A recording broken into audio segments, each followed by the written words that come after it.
নমস্কার।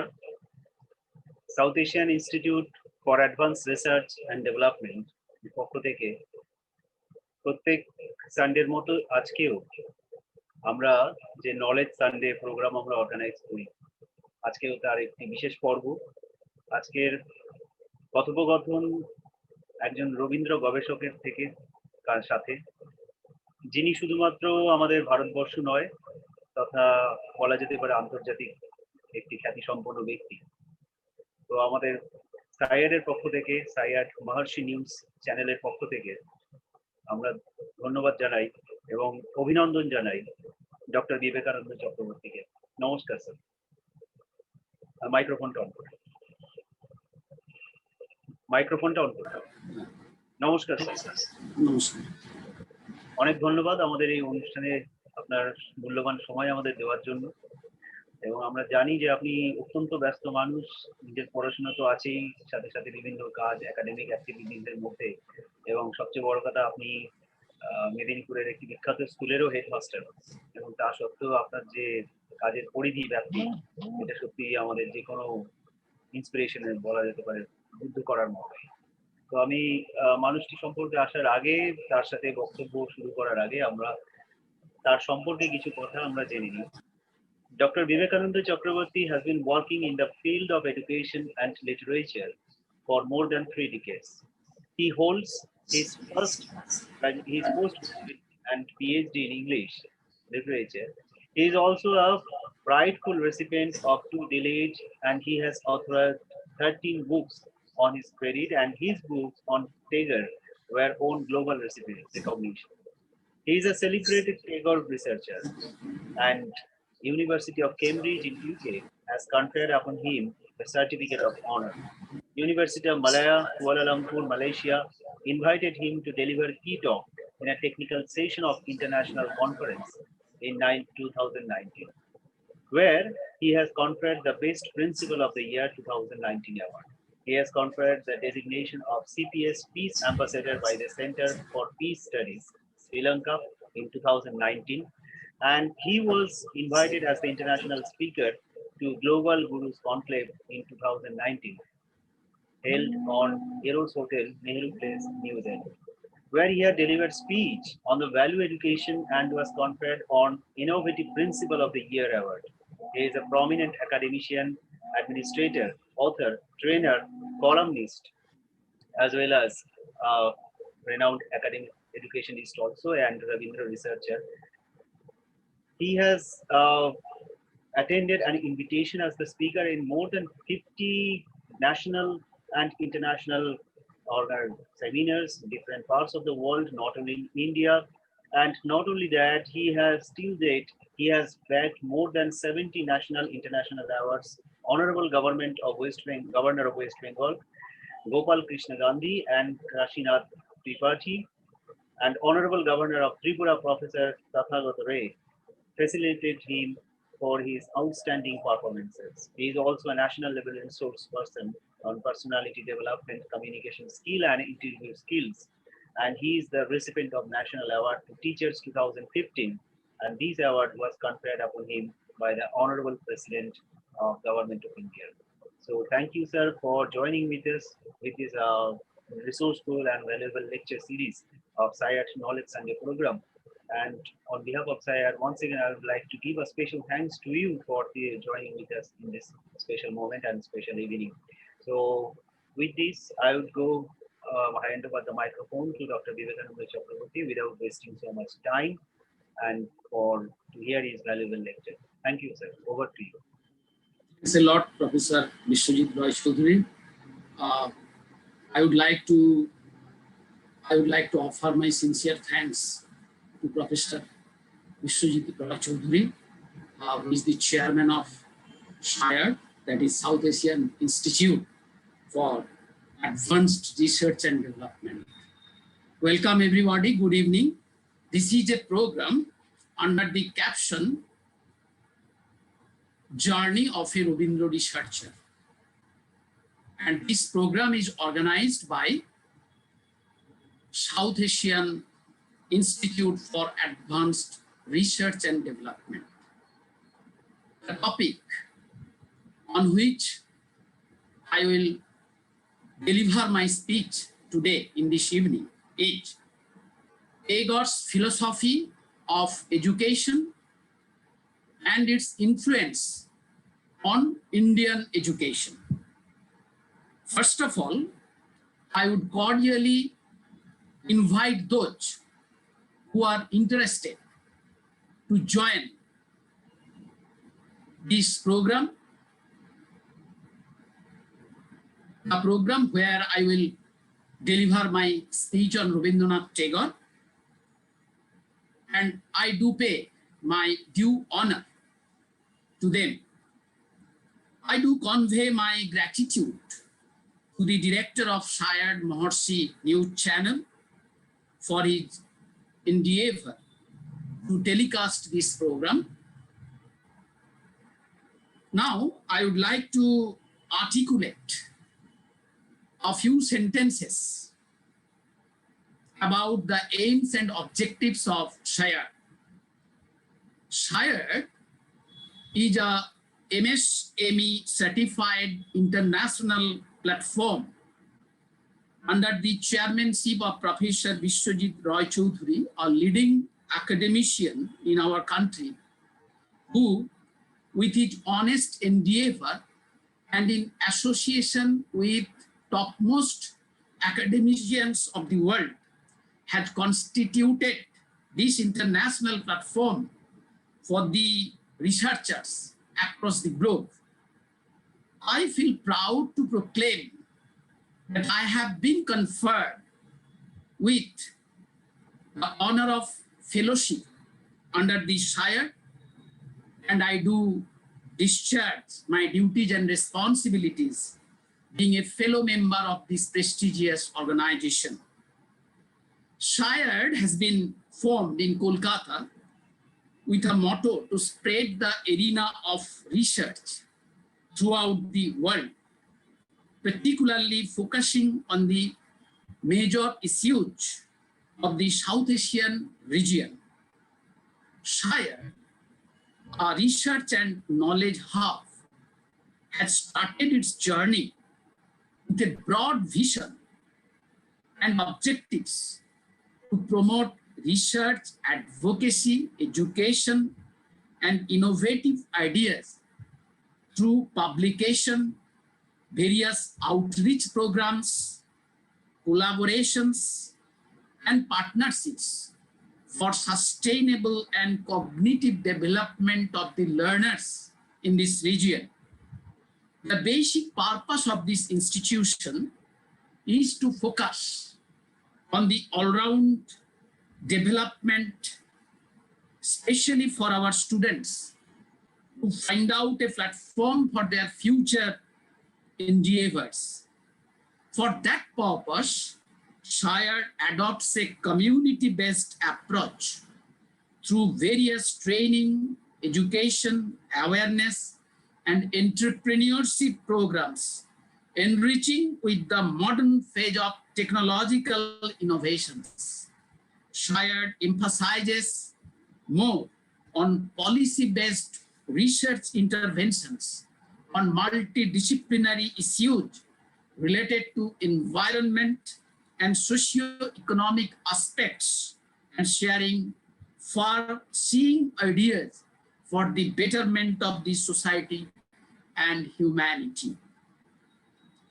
Now, I would like to enter into my topic of discussion. My topic of discussion today is Rabindranath Tagore's philosophy of education and its influence on Indian education. Rabindranath said, the highest aim of education is that which does not merely give us information, but makes our life in harmony with all existence. The highest aim of education is not to give us information, but to make our life in harmony with all existence. But we see that this education of sympathy, this education is called the education of sympathy. This education of sympathy is not only systematically ignored in our institutions, but it is severely repressed. This education is sympathy is neglected and repressed. We teach the learners grammar instead of developing their communicative skills, instead of developing their skills of expressing languages. We teach the learners geography instead of making them known to the world. The purpose is to make them efficient in communication. The purpose is to make them known about the world. But we are giving emphasis on learning the rules of grammar, and we are giving emphasis how the learner could memorize the whole geography books. Rabindranath Tagore, not only Indian, but was Asia's first Nobel laureate, was born into a prominent Calcutta family known for its socio-religious and cultural innovations during the 19th Bengal Renaissance. The profound social and cultural involvement of his family,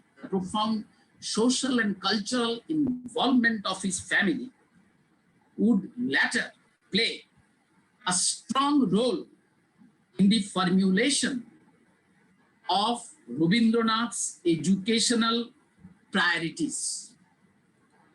His grandfather Dharokanath Tagore was involved in supporting medical facilities,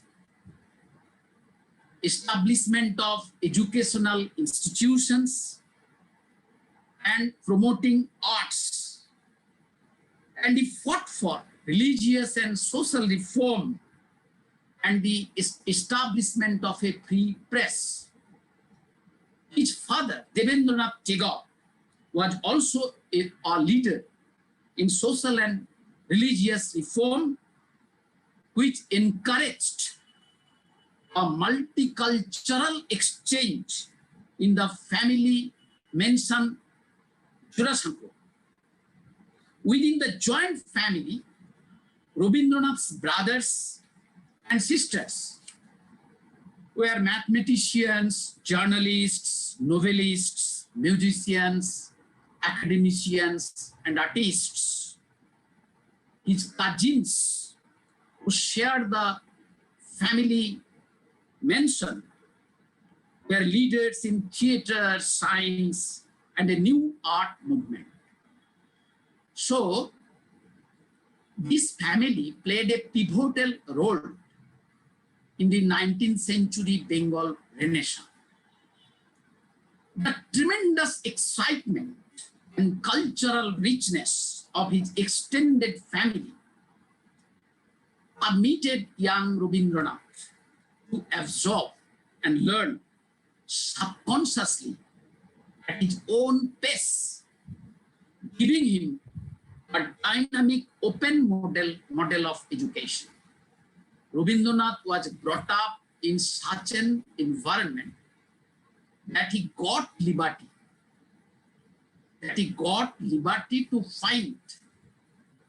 to find out what should be the aims of education. Education should be free. It should not be constrained to any limitation.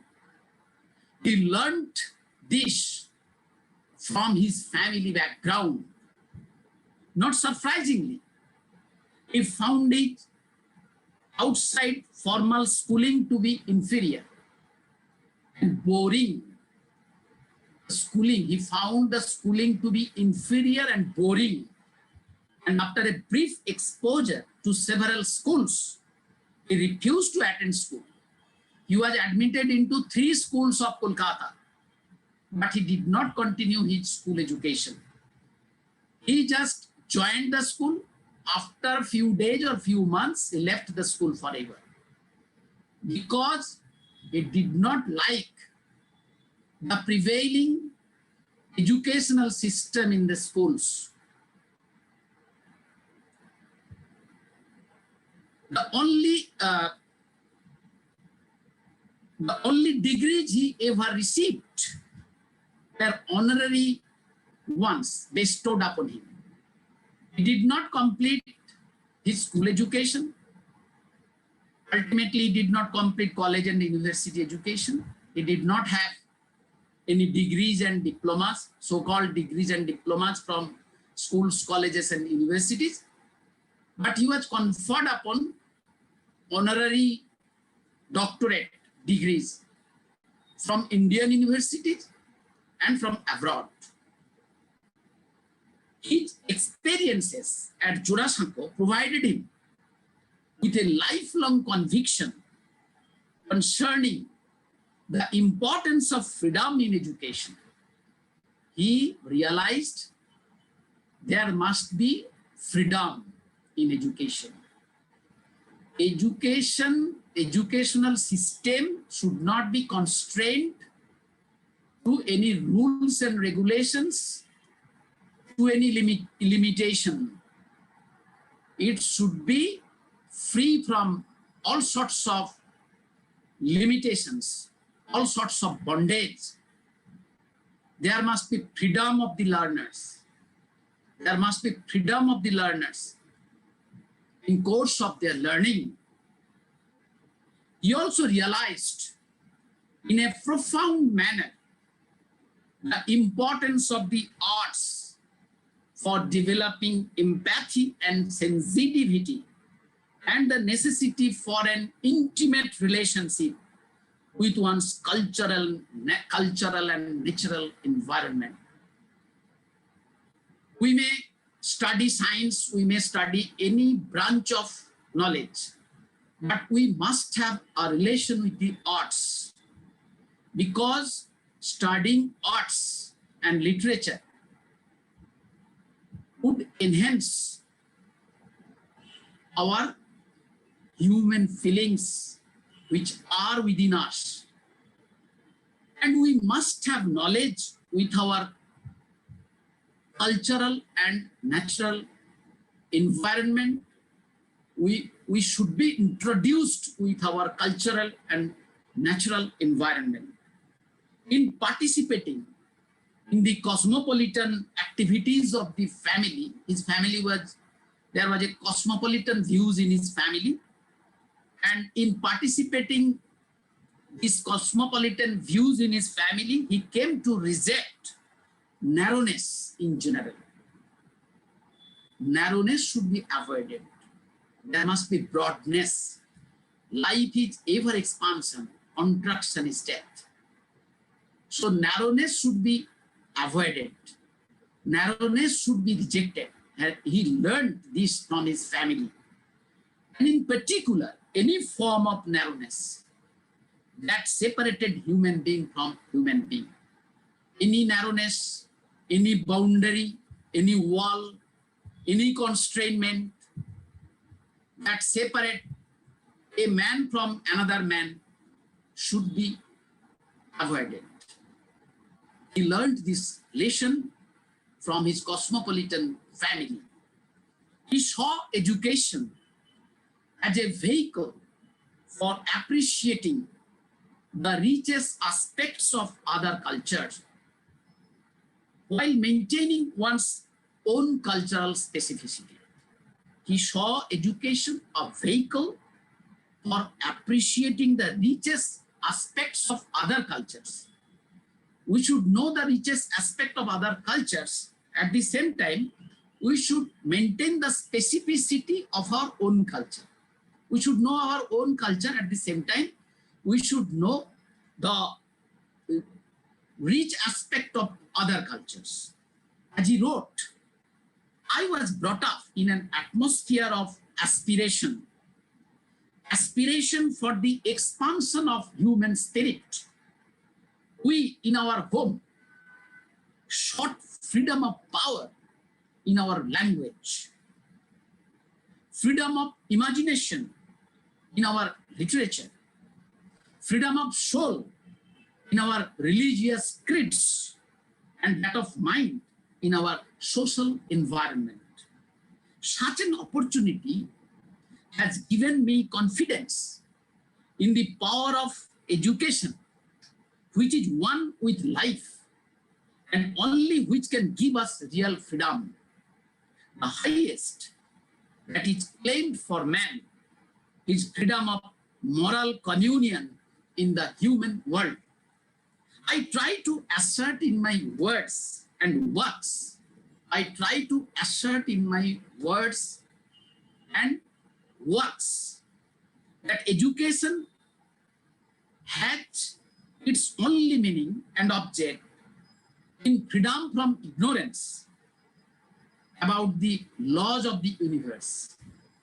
We must have freedom of the ignorance from the laws of nature and universe, and freedom from passion and prejudice in our communication with the human world. There should not be any prejudice while communicating with the world around us. In many institutions, I have attempted to create an atmosphere of naturalness in our relationship with strangers. Naturalness in our relationship with the strangers, and the spirit of hospitality, which is the first virtue in men that made civilization possible. We must have hospitality. I invited thinkers and scholars from foreign lands to let our boys know how easy it is to realize our common fellowship. We the Indians, we have common fellowship. Vasudhaiva Kutumbakam. So the whole world is all the people of the world is our friends.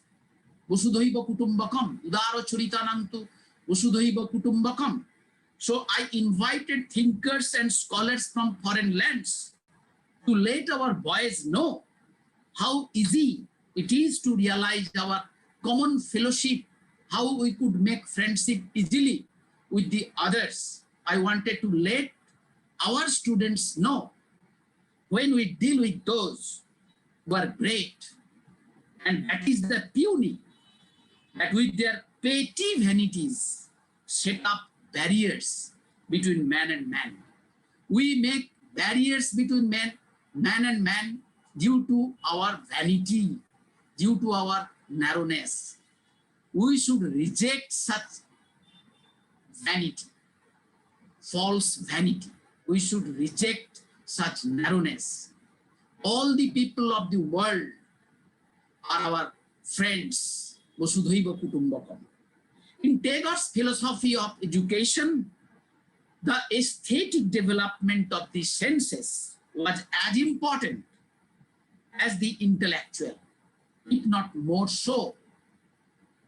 We emphasize on intellectual development, but we must have aesthetic development also. If we emphasize only intellectual development, if we do not emphasize on our aesthetic development, our soft feelings will not develop within ourselves.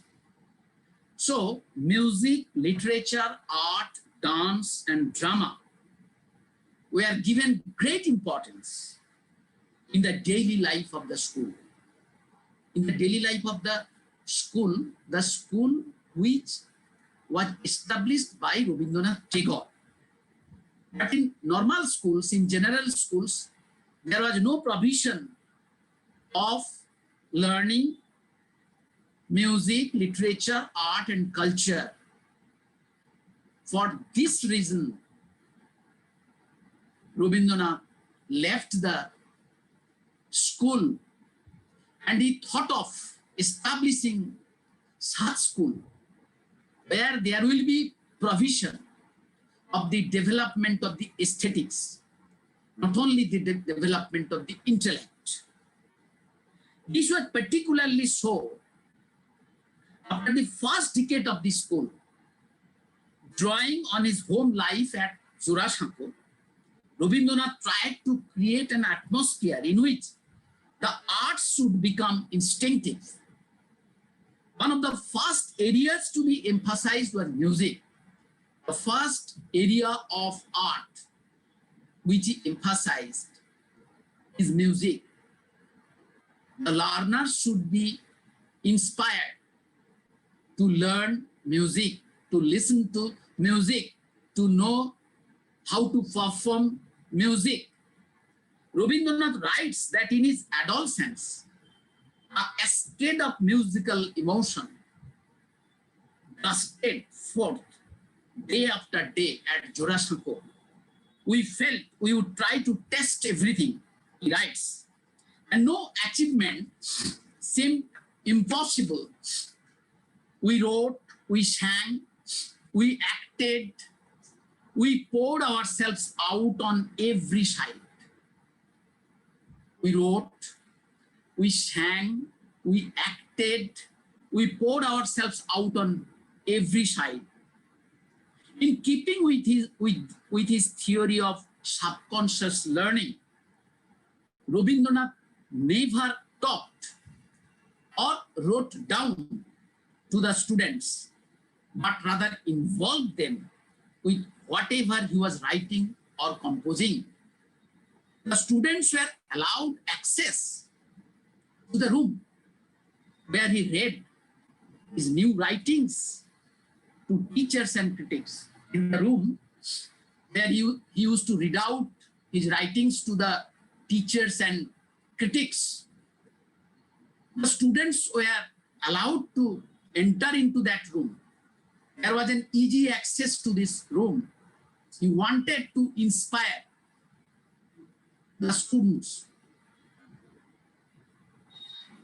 on how to write. He emphasized on writing, creative writing. In teaching also, he believed in presenting difficult levels of literature, which the students might not fully grasp, but which would stimulate them. In teaching, the teacher should involve themselves in literature while teaching any subject, because the students may find it difficult to grasp, but the teaching would be joyful to them if literature is associated with the teaching of any subject. The writing and publishing of periodicals had always been an important aspect of Jorasanko life, and students at Shantiniketan were encouraged to create their own publications and put out several illustrated magazines. The aims of education is not only to acquire some degrees and diplomas. The aims of education should be to make the learners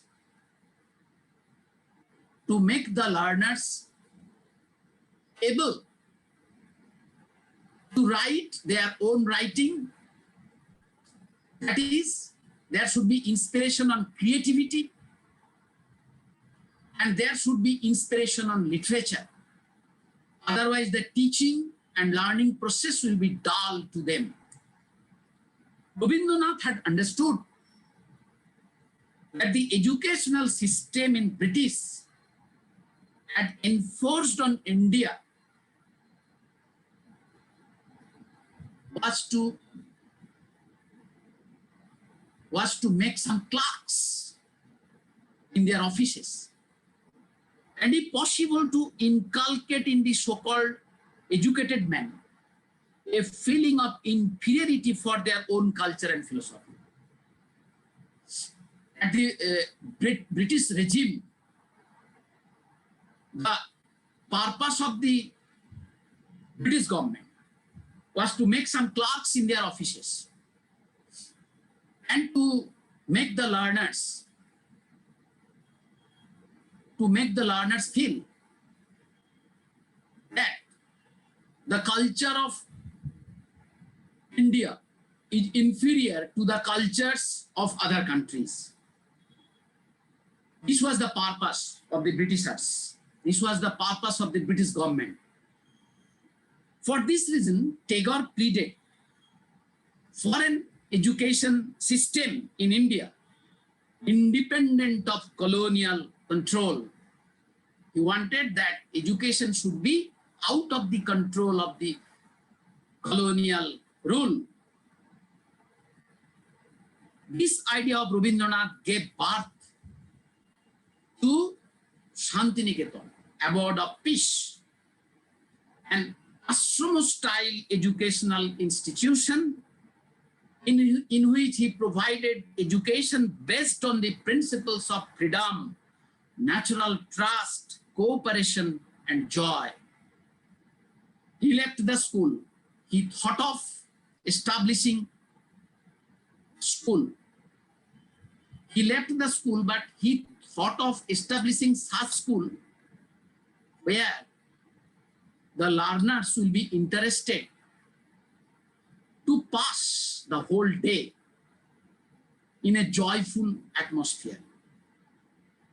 If the learners are to be made to be interested to pass the whole day in a school, there must be freedom.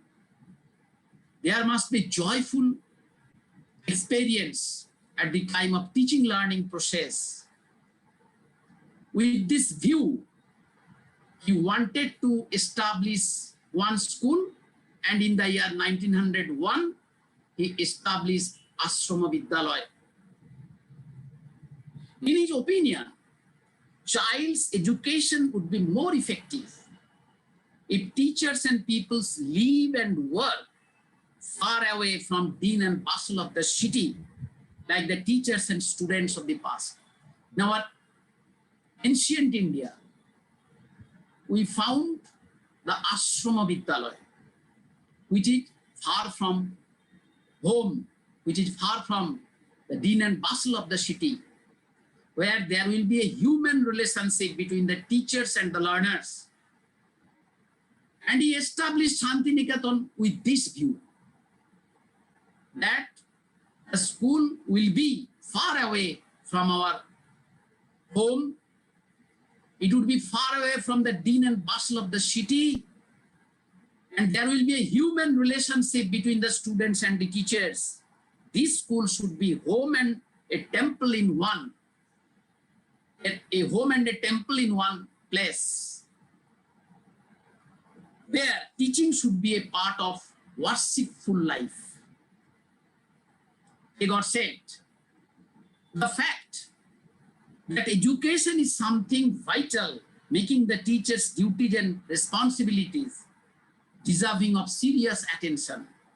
The teacher should know that it is for him to inspire life in the students by his own living. The teacher should inspire the students how to live through their own life. They will follow the teachers. So they will be inspired by the teacher's own living to enkindle the flame of knowledge in the students by his own knowledge. To enkindle the flame of knowledge. Knowledge is inherent in the learners. The teacher should enkindle the flame of knowledge, and the learners will discover the whole world. they should dispel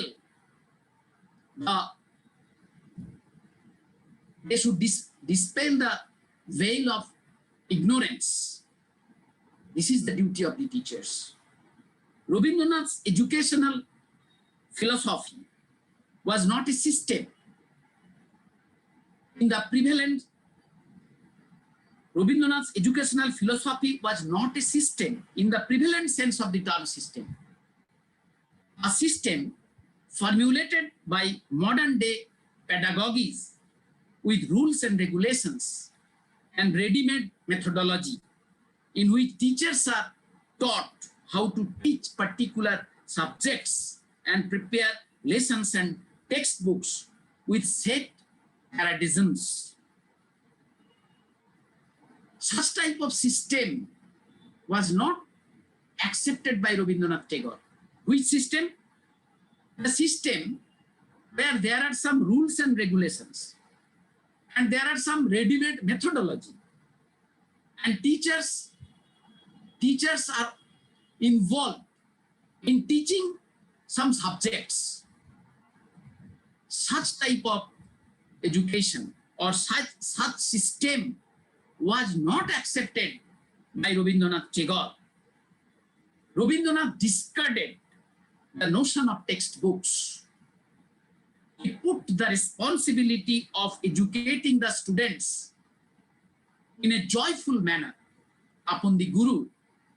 He said that the relationship between the student and the Guru should be of companionship. He said, the teacher's heart continues to receive every moment of his life. And that is why he continuously gives himself totally. He finds the proof of his truth and honesty in the process of giving and from the joy he receives from it. Joy emerges on its own when minds meet in a healthy point. That joy is the energy of creativity, and its result is transfer of knowledge. When there is the environment of joyful learning, there will be the transfer of knowledge. Those who are conscious of their duties but do not experience joy tread on a different path. I consider the person-to-person, Rabindranath said, I consider the person-to-person relationship between the Guru and Shishya the prime means of imparting knowledge. Being a naturalist, Tagore was aware of the sensitivity of young children, and he had a firm faith in the educative value of natural objects and events.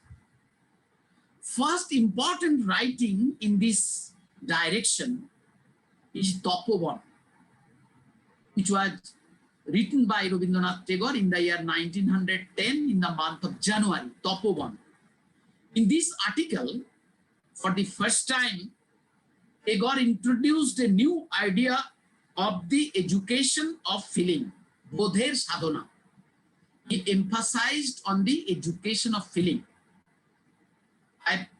I've already mentioned education of sympathy, education of feeling.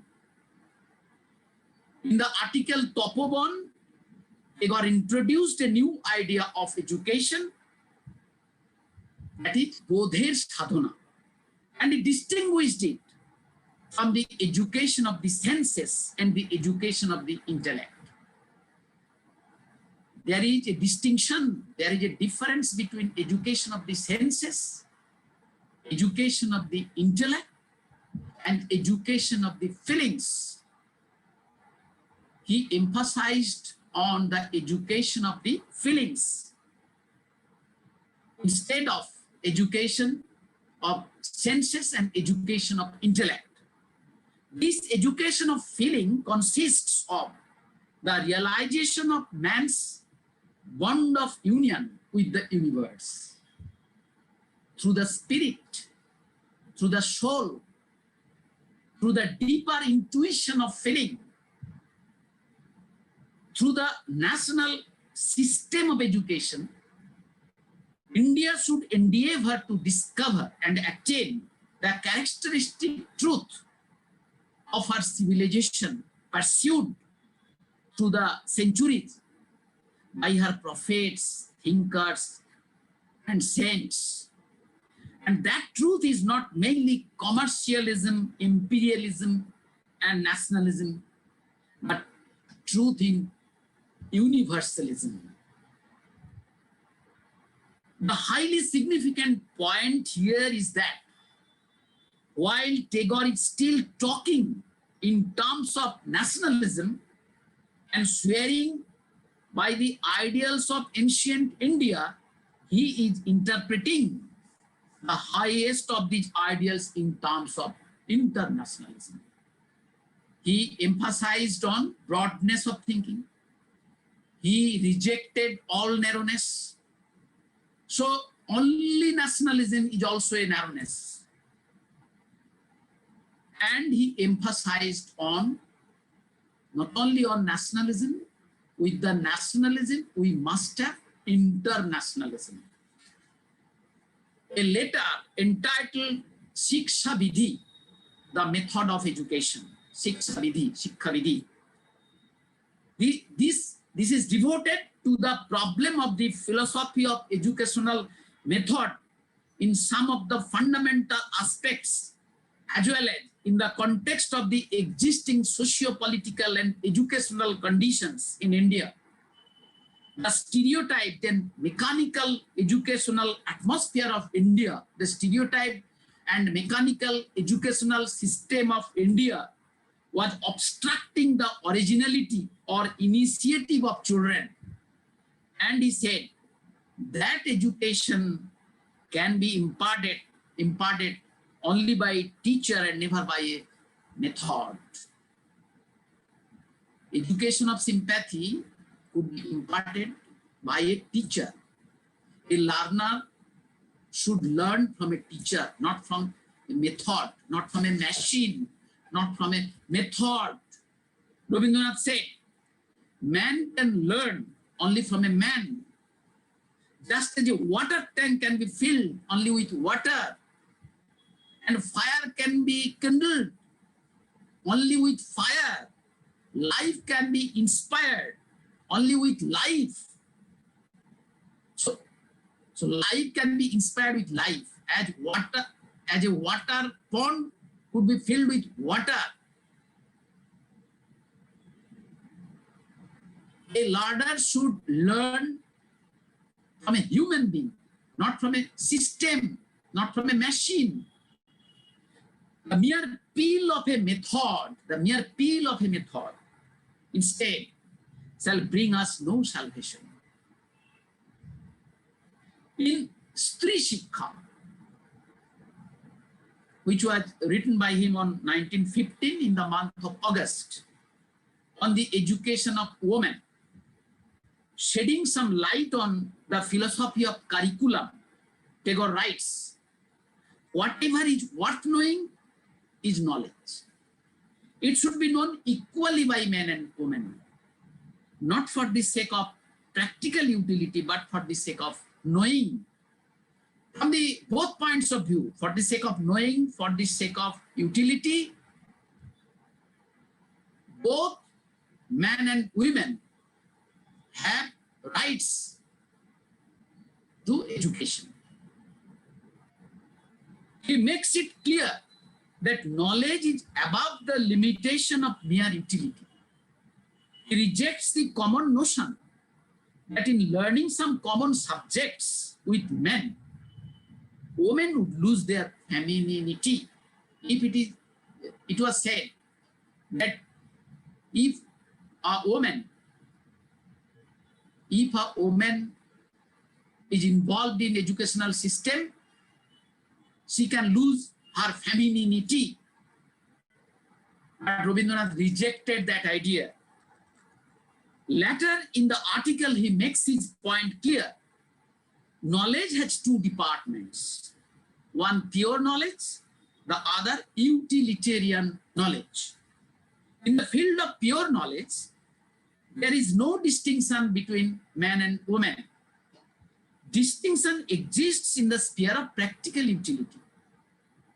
Women should acquire pure knowledge for becoming a mature human being and utilitarian knowledge for becoming true woman.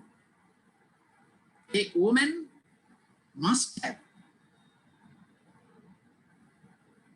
pure knowledge, at the same time utilitarian knowledge, because pure knowledge will make them mature human being and utilitarian knowledge will make them true women.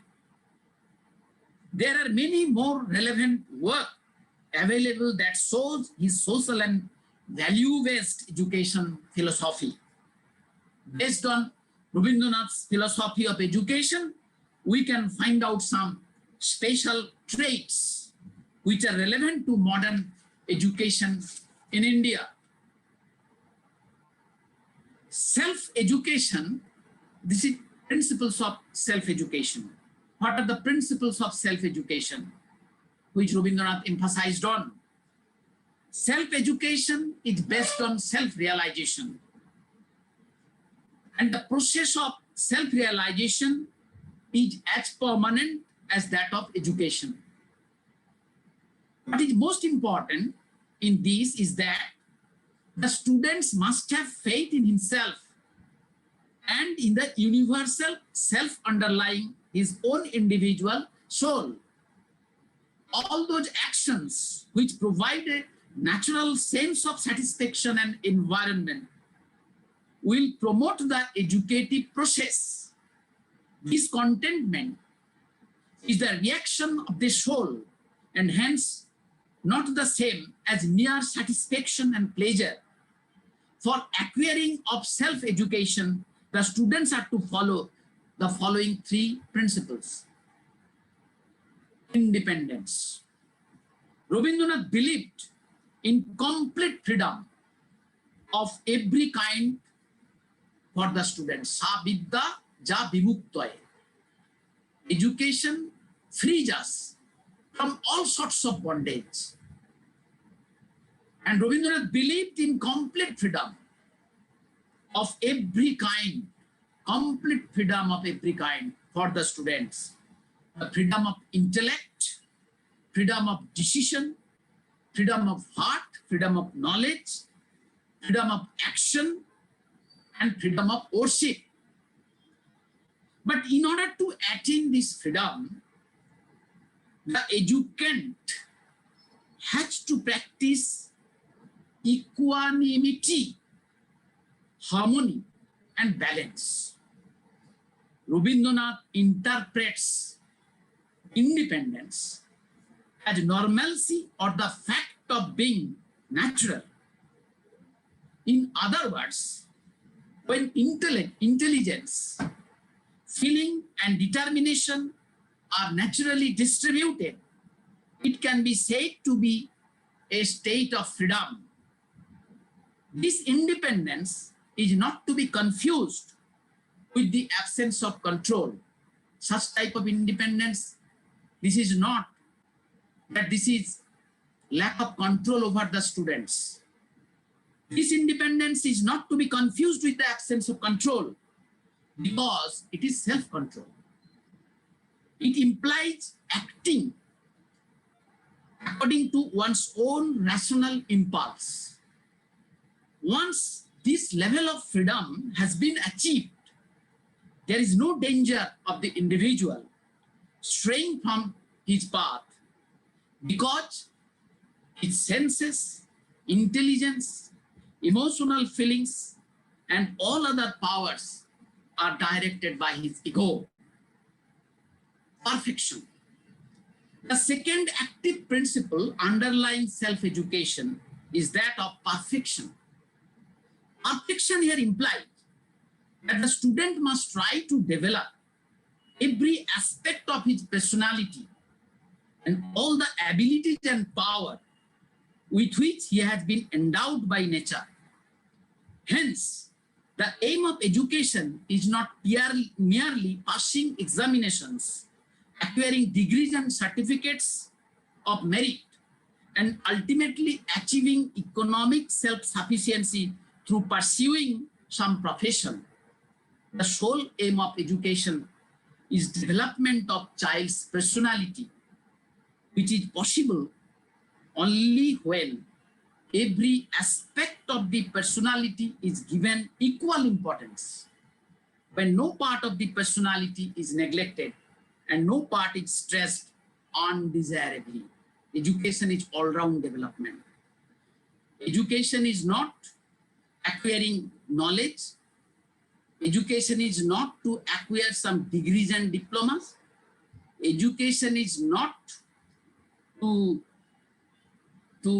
absorb in a job. Education is all-round development. So, perfection means all-round development, and it should be given due importance. Universality. Development of the individual remains imperfect and incomplete until he acquires as abiding faith in the universal soul, a part of which exists inside himself. And for this, it is necessary to identify one's own soul with the universal soul. Thus, education exists not in simple development, but it inheres in literally a rebirth in which the individual rises above the limitations of his individual personality and loses this individuality in the inherits of the universal soul. One can search for this universal soul not only within oneself, but also in every element of nature and of one's environment. It is evident from the foregoing account that the aim of Rabindranath's pattern of education is independence, perfection, and universality. In the process of education, the educator creates an environment in which the child's personality undergoes a free, perfect, and unrestricted development. The development of a child should be free, should be perfect, and there must not be any restrictions. Aims of education. According to Rabindranath, the aim of education is self-realization.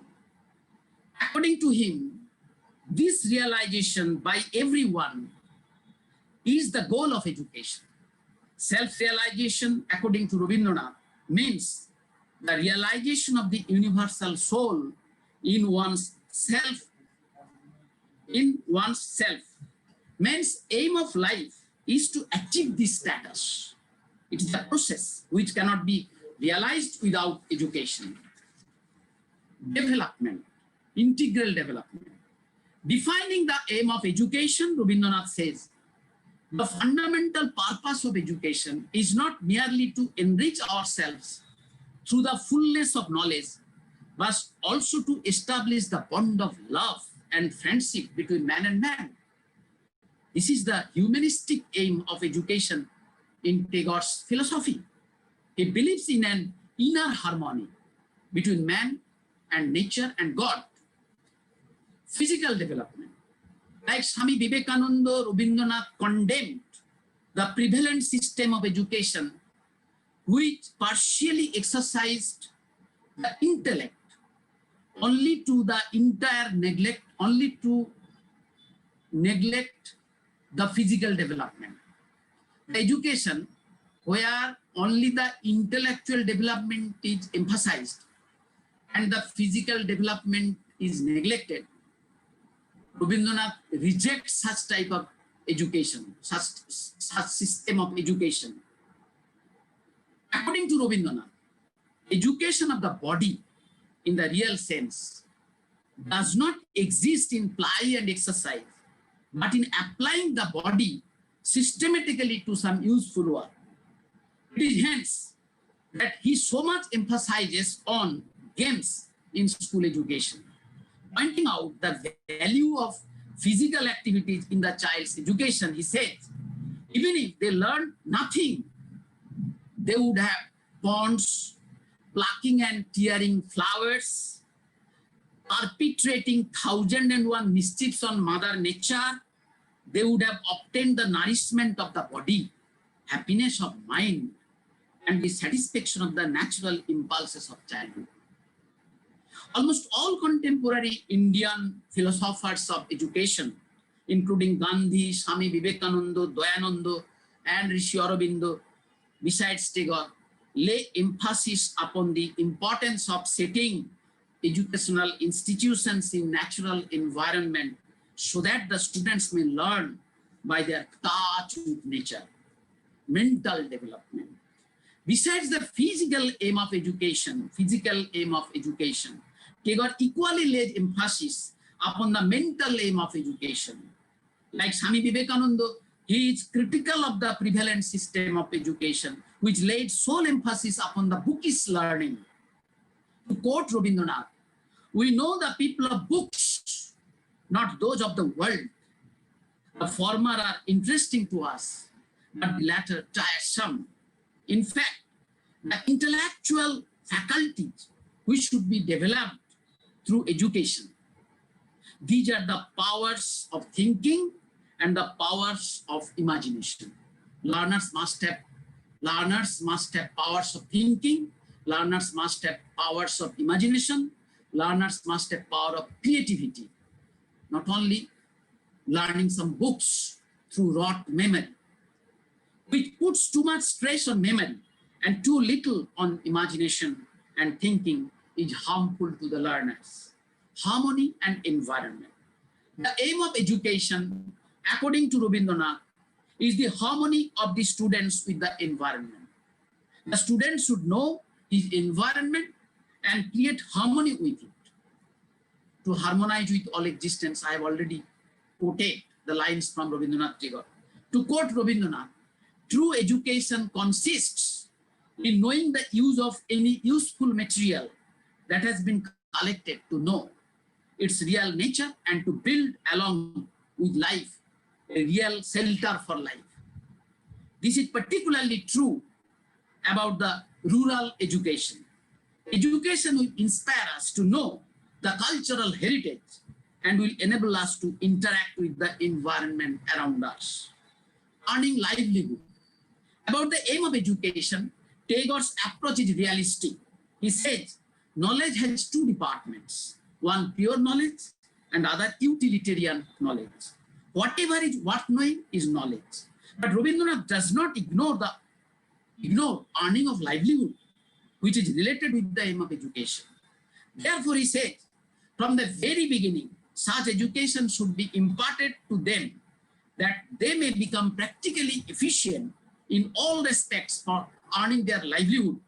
While he is critical of the British system of education, which wanted to create clerks out the Indian educated people, he emphasizes that the real aim of education is to develop men and women who may be able to earn their livelihood and fulfill the needs of the country. In our educational systems in schools, colleges and universities, in India, care has been taken to incorporate Rabindranath Tagore's educational philosophy. In the present system of education in schools, colleges and universities, care has been taken to incorporate Rabindranath's philosophy of education. Though we are far away from the goal, we have not reached the goal. It might be due to the lack of integration between the system and in its implementation. We should identify the lacuna and give proper care for the integration. We should integrate our system of education. What should be our system of education that we have derived from Rabindranath Tagore's philosophy and the process of implementation. There is a lacuna, there is a gap between the system and the implementation. We should bridge the gap and we will be able to reach the goal. With this, I would like to conclude my speech today. Thank you all.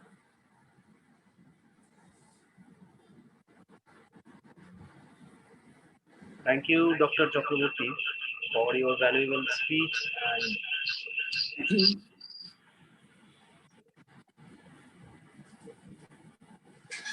Thank you.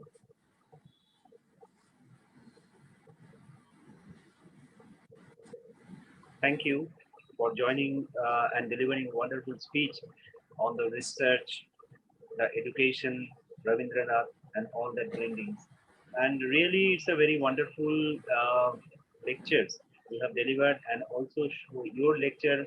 I think that it will show the pathways for many researchers who wants to work in future as a Ravindra on Ravindranath, and hopefully you also help others in that particular field for the movement, for the progress of this kind of education. And what do you think that I would like to say, know something from you that education in the time of Rabindranath Tagore and right now, huge diversity is there. So what do you feel that how far it has changed, and not only that, definitely has changed, but how far it has brings the legitimacy of Tagore education philosophy. Actually, Rabindranath Tagore, he left the school because the prevailing system of education by the British government, he did not support such type of education.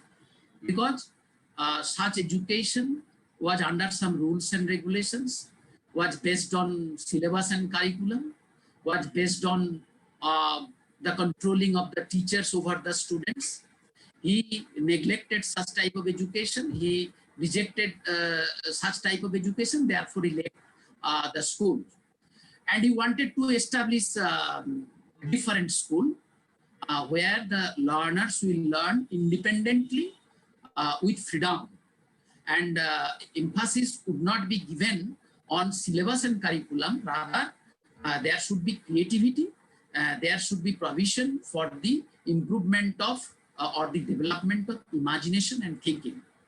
Nowadays, in the present system of education, though the policymakers have tried to adopt the philosophy of education, but in practice, there are many problems because we see that in our schools, colleges, and universities, proper care is not taken on the creativity of the learners. Proper care is not taken on the development of imagination and thinking. Rather, those who have uh, memory power very strong, any student who has strong memory power, he can score more marks than the students who had imagination or powers of thinking. And we are trying to inspire those students who are emphasizing on the memory instead of emphasizing on the imagination and the thinking. So there is a lacuna. We have not yet implemented the true philosophy of Rabindranath Tagore in the present educational system. The policymakers should think over this and should find out the process how the philosophy of Rabindranath Tagore, the true philosophy of Rabindranath Tagore, would be properly implemented in our educational institutions. Sir, our new education policy, that is the National Education Policy 2020, which was implemented since few weeks back. So we know that there has developed lots of changes, and we have already developed a panel discussion on the National Education Policy on this March News channel, and several eminent researchers, academicians, they have came and also they have shown their present their views and all that. And whatever the points I shall get from them, that this new education policy, according to them, this new education policy will be more keep in touch with the grassroots level, will be more proficient for the students, and will give the students a lots of freedom. So in that respect, do you, I think as a headmaster of a school, so you already know about this education policy. So what do you feel? How far it will overcome the lacuna, as you said? Actually, I have gone through the scripts on the new educational policy that is going to be implemented. But I have to read more and more, and I have to find out. Uh, I have to find out the points which are which will be helpful for the learners.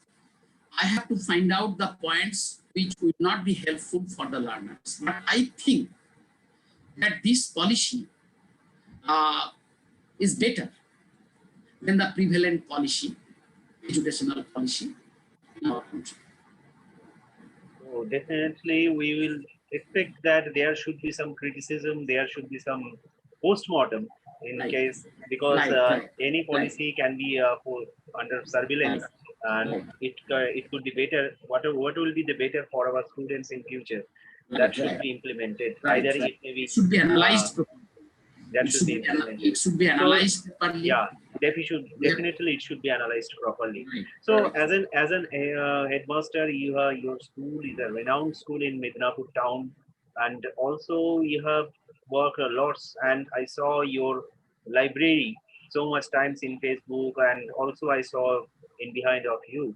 So it's a really impressive, and not only that, it's really encouraging for the students, and also hopefully your staffs and the students also will get influenced by your continuous academic activity, because as we know that if an academician as well as administrator engaged lots of academic works in lots of academic activity, they it somehow it could help to develop the thinking pattern, it could help to develop the philosophy of their students and his or her surroundings.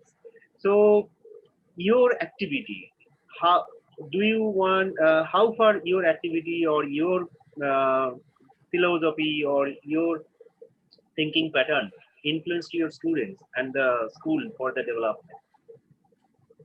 students of my school are amply influenced by me. The teachers of my school, they are also Well, excuse me, I'm not talking about only Rabindranath, but also there are lots of philosophers, great philosophers like Vivekananda and all that. So I know that you have also not only discuss or not only research on the Rabindranath, but especially Rabindranath, but also you have focused on Vivekananda and all that. So hopefully you will also try to influence your students as that they can follow the philosophy, for the in their lifestyle.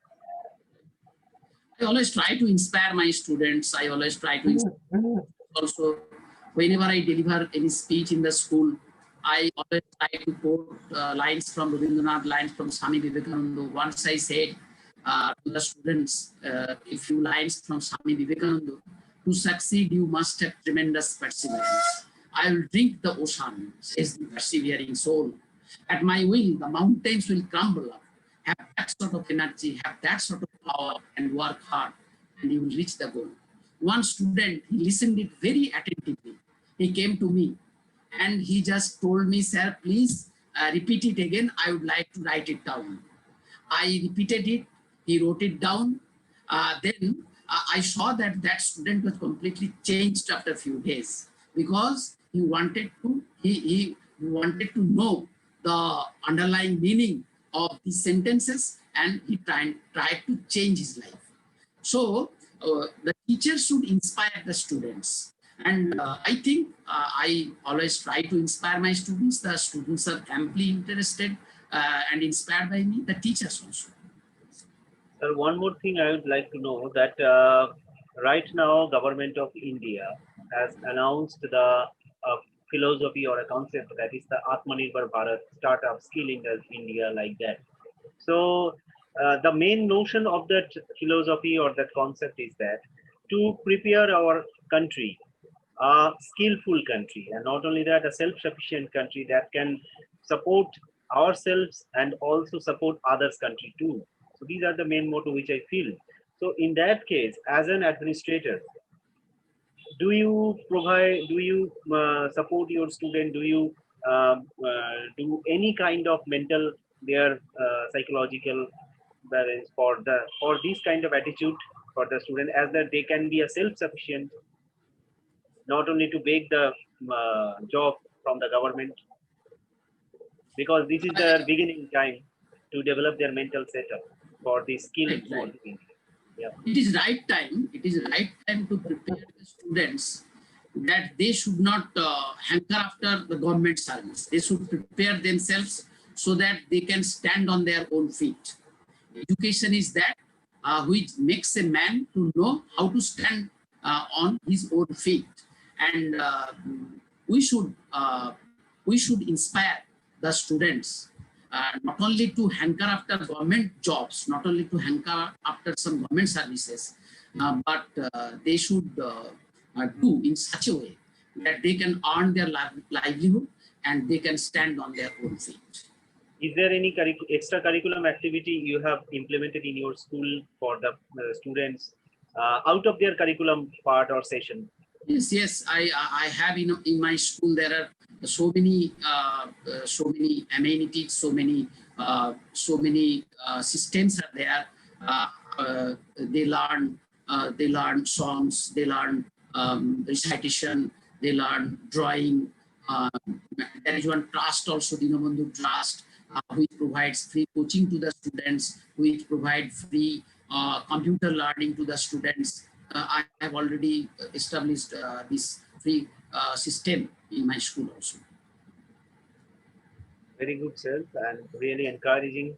And I will also suggest you one more thing, that in future you can also think about how your higher class student can be a part of skill development related courses or skill Right. development related Sure. activities, because on behalf of SIAD we have already uh, take an initiative to support Indian students for their skill development. So in that case, many universities have joined with us, many academic institutions have joined with us. I think you know about that.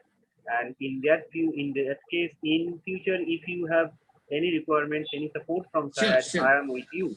So in sure, the sure. particularly for the skill development and entrepreneurship development of the students. Right. So in that respect, very good, sir, and thank you for joining with us. Once again, I would like to give a Thank special you. thanks on behalf of SIAD, and hope your institution with your through your journey, throughout your academic journey, you can provide a lot to our country and for the betterment of the students as an administrator, as an academician too. Okay. You will provide lots of contribute. You will provide lots your philosophy. You will share your philosophy throughout the world, as that India can be a part of world power Sure. Sure. future. So with Thank this, you. very good evening to you and all our participants, and can Thank you. join to our social media part. And hope we will come in our next Sunday with a new Knowledge Sunday event with a new resource person. Thank you, sir. Thank Namaskar. you. Thanks a lot.